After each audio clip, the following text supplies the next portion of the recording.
Annyeong. So we are back in Singapore, and the last video we did was when we were in Florence and we were reviewing about Modena.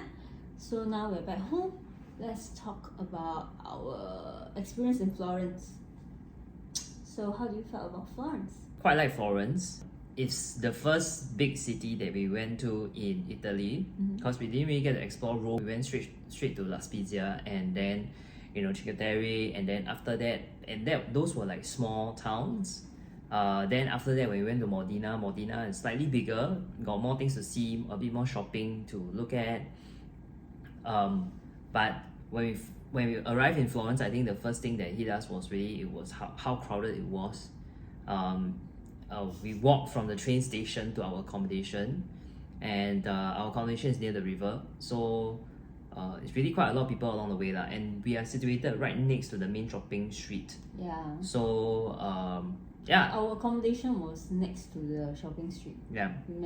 So the place that we stayed at is really very centrally located.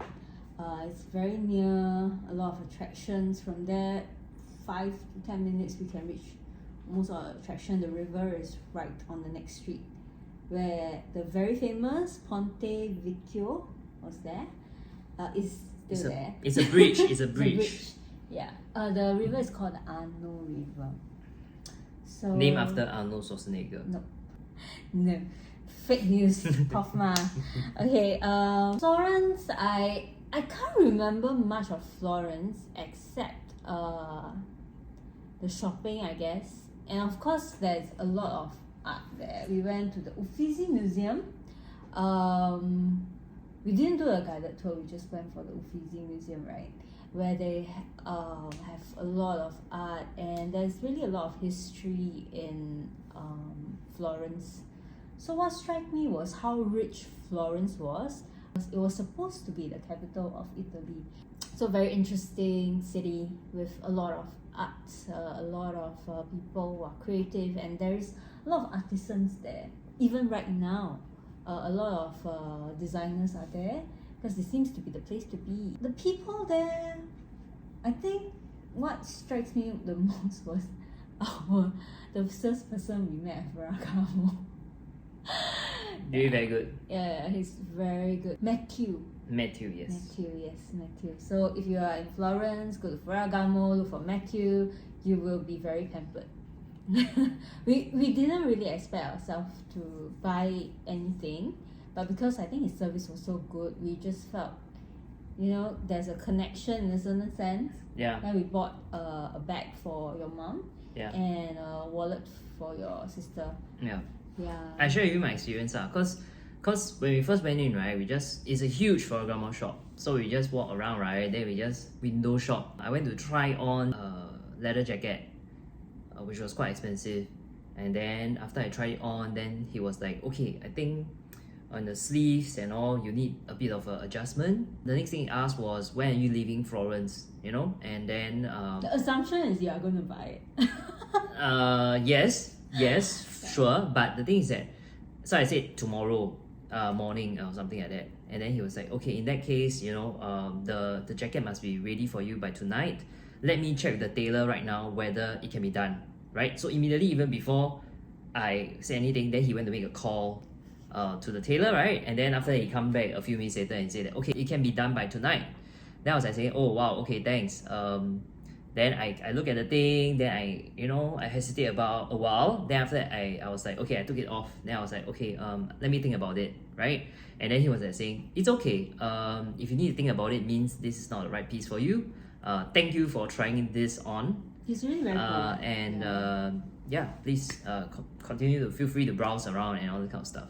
Then he just took it back, right? So it's like he won't try to hard sell and whatever kind of thing. Which I really appreciated. So we were like, wow, it's like a shocking thing. It's like, wow, never in my life have I encountered this kind of service standard, And it's at Ferragamo, where it's a branded brand, yes. The prices are not cheap, but it's not like the most expensive brand out there as well, if you know what I'm saying. I mean, the Italy brands are generally still cheaper than the French brand. So Yeah. I think when you compare that, Ferragamo is famous for their belts and shoes. Bags and everything else, not so much. So, but the service really shined through this sales assistant, Matthew, and because of our purchase, we got free tickets to the Ferragamo Museum as well, which was quite entertaining. I think the museum was quite entertaining for me, but I think quite boring for him. Yeah, I mean, Yeah. I remember from the museum, Salvatore Ferragamo is a guy, right? This brand is named after this guy, but it's actually not this guy who made this brand big. It's actually after the guy died, then the wife, together with her children, decided to pursue this, to make this brand, continue the business of the brand, expanding the brand, going into different bags and whatever. I think they just, like what you said, start off with just a very limited, then they really expanded from there. So I thought that the museum was pretty interesting in that way, and I remember this part about the museum that they said that actually this lady, Wanda Ferragamo, so she is a very humble person and she's a very nice person. And the best part is that actually our shopping assistant, the Matthew guy, right, he actually knows, I think, the Ferragamo family. So he has been working with Ferragamo for the past 18 years. So I think 22 years since he was 18. Now he's 40, and he loves the family, he loves the brand. That's why he's so, passionate about it. When you take care of your staff like a family, they will do whatever it takes to help you with your business. So I think it is a very good lesson. What strikes me the most about the museum actually is the theme of the museum. It is not just showcasing the Ferragamo products from last time to now, but actually it's about women empowerment. And there were films where it depicted how women are being viewed and how women are treated at workplaces, at homes, the stereotypes over the years are being depicted in films, in advertisement and stuff like that. So it really touched me a lot, because as a woman who have worked in corporate sector and have met those kind of biasness and stuff like that, it really rings quite true. So I really appreciate the museum theme and topic. Yeah, okay, moving forward. So other than that, I think we really wake up very early for Florence, all the attractions visiting compared to our next stop. So Florence, we woke up at I think 5-6 a.m. right? Yeah, and I mean, I think you went to Google or something, then you said that actually the best time to visit the attractions is like 7 a.m. or something. yeah, which is true, because when we get there, there's no tourists. Yeah. But of course, there's no shops open, not even coffee shops open. But you could really see the beauty and quietness of the place itself. We climbed up the hill to the Michelangelo Piazza. Where we are able to see the whole Florence from the piazza. So actually that side is better view from sunset, but we actually went at sunrise. Also very beautiful lah. We climbed up, we took a bus down, we had our breakfast after that. When we went to the Duomo, which Jinxiang have a joke for Duomo. You want to repeat your joke? Italy has tomo Yeah, because every single town we went there is a Duomo. Yeah. So a Duomo is a what? I don't know, it's a dome. It's a dome, I assume. It's a dome. Yeah, a dome means a dome, but it's always with the church. The church, chapel, the cathedral. So the cathedral, yeah. So that's why that's Tomo the dome in Italy. Yeah, so we went to the Duomo. When I saw the Duomo, I felt like it was like a 2D space in a 3D environment, because it was a lot of black and white, right? It felt like it was the impression it gave me. It was a paper on a 3D landscape. Well, how about you? You didn't talk about that. No, I just thought that, I mean, the Duomo is huge, and I mean, I did consider going in, but yeah, you need to go and buy tickets, and basically you need to everything, all the attractions that you want to visit, these mega attractions, if you really want to go in, I think most of it you must either be prepared to queue very long time or be very early in the queue and all. or you need to book in advance lah. Then you go. So for us, before arriving in Florence, we only booked the Uffizi gallery tour in advance, and I think along the way in Florence, actually she also went to book a treasure hunt and a hidden Florence We kind did of a walking tour. It promises that the tour will be less touristy. So the tour tries to reveal the hidden side of Florence. So I thought that was pretty interesting, very informational. And I still remember what Junxiang said after that he will not remember anything that the person said. So let me test you now.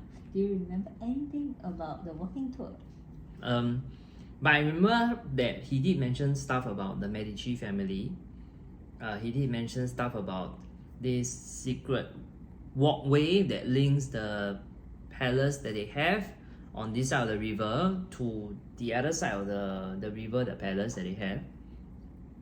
And I also remember that there's a flooding of Florence up to a certain line, and there are those kind of signages around the city that demarcate how high the flood was. Okay, you remember pretty much a lot of stuff. Maybe you also don't remember much.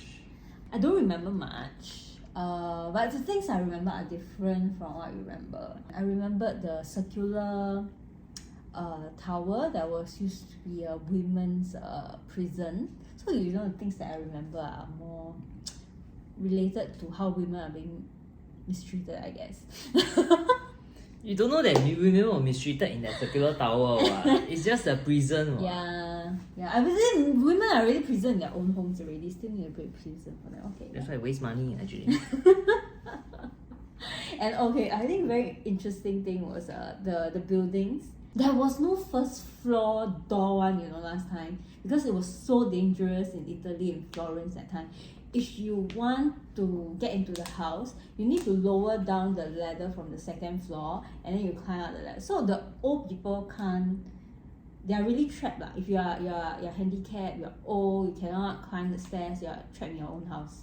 So it was very interesting because the streets was so dangerous then. Yeah. So the doors on the first floor, they are recently built. So after they built it, then they opened the first door.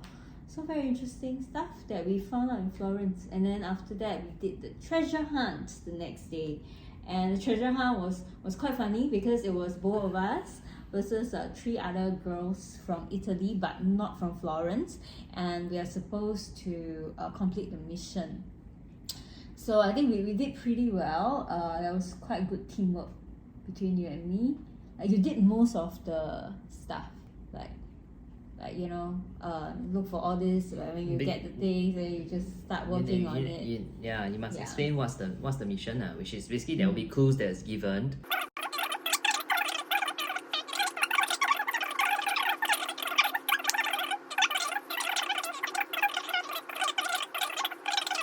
Basically, it is clues, find the sticker, write down the number.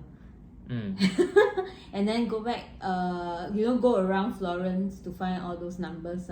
Then when we go back to the spot, we are supposed to solve another crossword puzzle. And then after that, we have to go somewhere else and then to go and look at something. But anyway, all in all, it involves a lot of logic, observation, math, a little bit of math. So our brains work a little different. Quite differently, I think. We have been able to complement each other. I think in a certain sense, this treasure hunt make us understand each other a little better, appreciate each other's strengths and weaknesses as well. Yeah. And we won. So you want to show them what we won? A bottle of wine. Yeah. So we won a bottle of wine made by nuns in Tuscany area. So pretty rare. I think we tried to find it online, couldn't find it. So yeah, it's pretty interesting wine. So we will probably share it with our friends sometime later. And yeah, that's almost all about Florence. Yep. Let's do a new video next.